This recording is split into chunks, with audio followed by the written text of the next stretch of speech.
ಇವತ್ತು ಈ ಕಾರ್ಯಕ್ರಮವನ್ನು ಹಮ್ಮಿಕೊಂಡಿದ್ದೇವೆ. ಈ ಕಾರ್ಯಕ್ರಮಕ್ಕಿಂತ ಮುಂಚಿತವಾಗಿ ಪತ್ರಿಕಾಗೋಷ್ಠಿಯನ್ನು ತಂದಿದ್ದೇವೆ.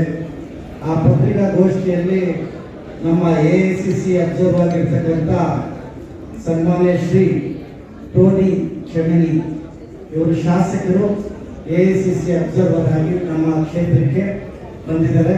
ಬೆಂಗಳೂರು ಪೂರ್ವ, Tamil Nadu, Gujarat, Delhi. Now the process is going on in Karnataka and few other states.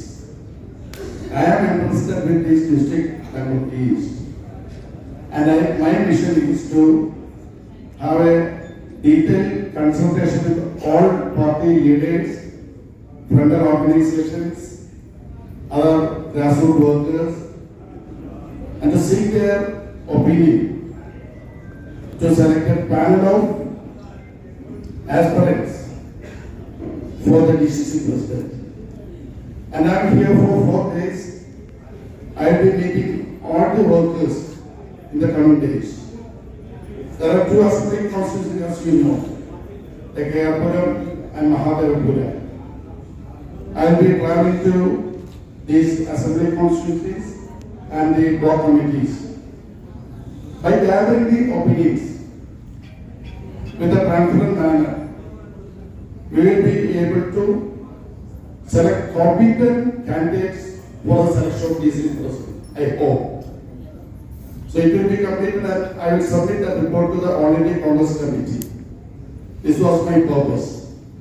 And I urge to all the workers and to the civil society of this district to give a truthful and transparent opinion to make the Congress party grassroots more strong.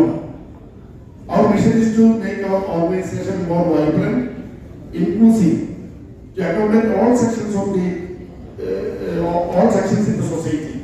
The CST, the veterans, the youth, ಆ ನಮೂನೆಯನ್ನ ಅವರು ಭರ್ತಿ ಮಾಡಿ ಸಲ್ಲಿಸಬೇಕಾಗುತ್ತೆ.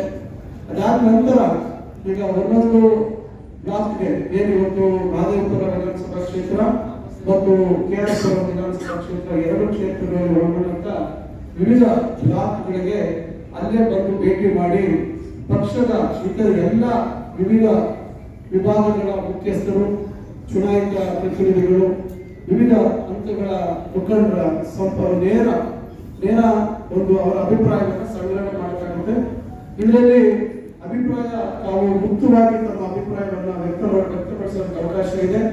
ನಾನಾಗ್ಲಿ, ಧರ್ಮಸೇನ ಅವರಾಗ್ಲಿ, ಕೆಚ್ಚೇಗೌಡರಾಗ್ಲಿ, ಚಾಂದ್ಪಾಷ್ ಅವರಾಗ್ಲಿ, ನಾಗೇಶ್ ಅವರಾಗ್ಲಿ, ಮೋಹನ್ ಅವರಾಗ್ಲಿ, ನಾವು ಯಾರು ಆ ಒಂದು ಕೊಠಡಿಯಲ್ಲಿ ನಾವು ಇರೋದಿಲ್ಲ. ಬರೀ ನಮ್ಮ AICC ವೀಕ್ಷಕರು ಒಬ್ಬರೇ ಇರ್ತಾರೆ. 1 to 1 ತಾವು ಅವ್ರ ಜೊತೆ ಹೋಗಿ ಅವರ ಮುಂದೆ ತಮ್ಮ ಅಭಿಪ್ರಾಯವನ್ನು ವ್ಯಕ್ತಪಡಿಸಬೇಕಾಗುತ್ತೆ. ಪ್ರತಿ ದಿವಸದ ಅಭಿಪ್ರಾಯ ಸಂಗ್ರಹಣೆಯನ್ನು ಅವರು AICC ಏನು ವೆಬ್ಸೈಟ್ ಇದೆ, ಇದಕ್ಕೆ ಪ್ರತ್ಯೇಕವಾಗಿ ಅದನ್ನೇ ಅವರು ಅಪ್ಲೋಡ್ ಮಾಡ್ತಾರೆ. ನಮಗೆ ಯಾರು ಮಾಹಿತಿ ಇರುವುದಿಲ್ಲ, ನಾವು ಅಲ್ಲಿ ಹಸ್ತಕ್ಷೇಪ ಮಾಡೋದಕ್ಕೆ ಅವಕಾಶ ಇಲ್ಲ. ಅದರಿಂದ ನ್ಯಾಯಸಮ್ಮತವಾಗಿ ಪಾರದರ್ಶಕವಾಗಿ ಈ ಪ್ರಕ್ರಿಯೆ ಮಾಡಬೇಕು ಅಂತಕ್ಕಂಥ ಉದ್ದೇಶ ಇಷ್ಟೇ. ಇವತ್ತು ಕಾರ್ಯಕರ್ತರ ಅಭಿಪ್ರಾಯಕ್ಕೆ ಮನ್ನಣೆ ಕೊಡಬೇಕು ಅಂತಕ್ಕಂಥ ಸದುದ್ದೇಶದಿಂದ ಇವತ್ತು ಈ ಎಲ್ಲ ಪ್ರಕ್ರಿಯೆಗಳನ್ನ ಪ್ರಾರಂಭ ಮಾಡಿದೆ ಅಖಿಲ ಭಾರತ ಕಾಂಗ್ರೆಸ್ ಕಮಿಟಿ. ಅದರಿಂದ ಇದರಲ್ಲಿ ತಾವೆಲ್ಲರೂ ಸಕ್ರಿಯವಾಗಿ ಭಾಗವಹಿಸಬೇಕು ಅಂತೇಳಿ ನಮ್ಮ ಮುಖಂಡ ಕಾರ್ಯಕರ್ತರಿಗೆ ಕರೆ ಕೊಡ್ತಾ ಇದ್ದೀವಿ. ಮಾಧ್ಯಮದವರೆಗೂ ಅಷ್ಟೇ ಇವತ್ತು ನಾವು ಮಾಧ್ಯಮ ಸುದ್ದಿಗೋಷ್ಠಿ ಕರೆದಿರ್ತಕ್ಕಂಥ ಉದ್ದೇಶ ಈ ರೀತಿ ಪ್ರಕ್ರಿಯೆ ಕಾಂಗ್ರೆಸ್ ಪಕ್ಷ ಕೈಗೊಂಡಿದೆ. ಇದು ಹೆಚ್ಚು ನಮ್ಮ ಕಾಂಗ್ರೆಸ್ ಕಾರ್ಯಕರ್ತರಿಗೆ, ಮುಖಂಡರಿಗೆ ಪ್ರಚಾರ ಆಗಬೇಕು, ತಿಳುವಳಿಕೆ ಬರಬೇಕು, ಮಾಹಿತಿ ಹೋಗ್ಬೇಕು ಅಂತಕ್ಕಂಥ ಉದ್ದೇಶದಿಂದ ನಾವು ಕಾರ್ಯಕರ್ತರ 2 ವಿಧಾನಸಭಾ ಕ್ಷೇತ್ರದ ಪ್ರಮುಖ ಕಾರ್ಯಕರ್ತರ ಸಭೆಯ ಮುಂಚಿತವಾಗಿ ಈ ಮಾಧ್ಯಮ ಗೋಷ್ಠಿಯನ್ನ ಏರ್ಪಡಿಸುವಂತ ಒಂದು ಕೆಲಸವನ್ನು ಮಾಡಿದ್ದೇವೆ. ಅದರಿಂದ ಹೆಚ್ಚಿನ ಸಮಯವನ್ನು ನಾವು ತೆಗೆದುಕೊಂಡಿದ್ದೀರಾ. ಇದು ಕಾಂಗ್ರೆಸ್ ಪಕ್ಷದ ಒಂದು ದಿಟ್ಟ ಹೆಜ್ಜೆ. ಕಾಂಗ್ರೆಸ್ ಪಕ್ಷ ಇವತ್ತು ದೇಶದ ವ್ಯಾಪ್ತಿ ಬಲಿಷ್ಠ ಆಗಬೇಕು, ಸದೃಢ ಆಗಬೇಕು ಅಂತಕ್ಕಂಥ ಸದುದ್ದೇಶದಿಂದ ಕಾರ್ಯಕರ್ತರ ಧ್ವನಿಗೆ ಇವತ್ತು ಮನ್ನಣೆ ಸಿಗಬೇಕು ಅಂತ